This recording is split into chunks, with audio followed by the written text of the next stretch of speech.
আসসালামু আলাইকুম। তোমরা যারা এইচএসসিতে এক্সাম দিবা তাদের ক্ষেত্রে বলতেছি যে শেষের দিকে আমরা এমসিকিউটা ওইভাবে কিন্তু আলাদাভাবে পড়ার জন্য কোনো অধ্যায়ভিত্তিক কোনো প্রিপারেশন নেই না। আর এটার কখনো সুযোগ হবেও না ওইভাবে। এখন এই ক্ষেত্রে দেখবা যে সিকিউটা কিন্তু তুমি ভালোভাবেই প্র্যাকটিস করতেছো, কিন্তু এমসিকিউটা একটা গ্যাপ থেকেই যাচ্ছে যে যতটুকু হয়েছে এর মধ্যে দিয়ে আসবো, এত পাইলে এতটার মধ্যে এতটা হইলে হয়ে যাবে, জাস্ট হয়ে যাচ্ছে। কিন্তু বিষয়টা কিন্তু কেমন না, যখন তুমি একটা নতুন কোশ্চেনের সাথে পরিচয় হবা, বোর্ড পরীক্ষায় কিন্তু অবশ্যই প্রত্যেকবার নতুনত্ব থাকবেই, এটা মেনে নিবা। এমন না যে তুমি পড়ে গেছো যেগুলো সেগুলো আসবে। এখন নতুনত্ব যে কোশ্চেনগুলো থাকবে, এই জিনিসগুলো ফেস করতে হয় এক্সাম হলে। সব সিকিউ কিন্তু তুমি পারবা না, সেই ক্ষেত্রে এমসিকিউটা তোমার একটা ভালো, মানে জিপি এর ক্ষেত্রে এই জিনিসটা একটা ভালো ব্যাকআপ হিসেবে কাজ করবে। এই জন্য অধ্যায়ভিত্তিকভাবে আমরা জেনেসিসের পক্ষ থেকে তোমাদের জন্য একটা এমসিকিউ বুস্টার কোর্স সাজাইছি এইচএসসির জন্য। আর এটার খুব একটা ব্রডলি অ্যামাউন্ট না যে অনেক একটা হাই রেঞ্জের পে করতে হবে।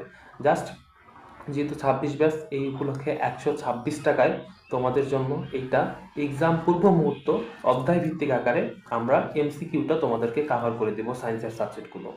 আশা করি বোঝাইতে পারছি। আর সিকিউ তোমরা যে যেভাবে পড়তেছো এটা সেভাবে চালায় যাও। আর এমসিকিউ এর জন্য যে আমরা প্রি মেডিকেল বলি না, অনেকে প্রি মেডিকেল করছিলাম।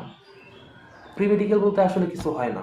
তুমি এখানে যেটা ব্যাকআপ দিচ্ছ এমসিকিউর জন্য, এটাই তোমার মেডিকেলে অনেকটা কাজে লাগবে। যারা মেডিকেল অ্যাসপিরেন্ট তাদের ক্ষেত্রে বললাম, ভার্সিটি অ্যাসপিরেন্টদেরও এটা অনেকটাই কাজে লাগবে, অনেকটা হেল্পফুল হবে। এটা মনে রাখবা যে প্রি মেডিকেল মানে এই জিনিসটা বলতে কোনো শব্দ নেই। তুমি এইচএসসিতে আগে ভালোভাবে জিনিসটা কাভার করে আসো, ওই 3 মাস তোমার জন্য এনাফ।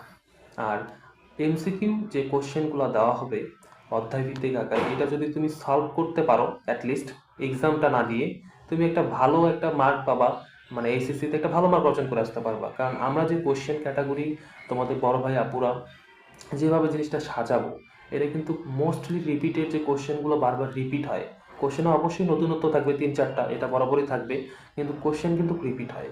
এটা এতটুকু মাথায় রাখবা যে টপিকস রিপিট হয়, কোশ্চেন রিপিট হয়। সেই অনুযায়ী আমাদের বাস্তবতার দিক থেকে আমরাও যতটুকু সাধ্য আমাদের, আমাদের অনেকেই আছে কোশ্চেন প্যানেলে, আমরা তোমাদেরকে সাহায্য করে যাব শেষ পর্যন্ত, জাস্ট একটা ছোট অ্যামাউন্টে। কারণ এই পারিশ্রমিকটা না নিলে জিনিসটার মূল্যায়ন থাকবে না। আশা করি তোমরা খুব তাড়াতাড়ি এনরোলমেন্ট করে পড়বা। আর শুরু হচ্ছে আমাদের প্রোগ্রাম খুব শীঘ্রই। ঠিক আছে, আল্লাহ হাফেজ।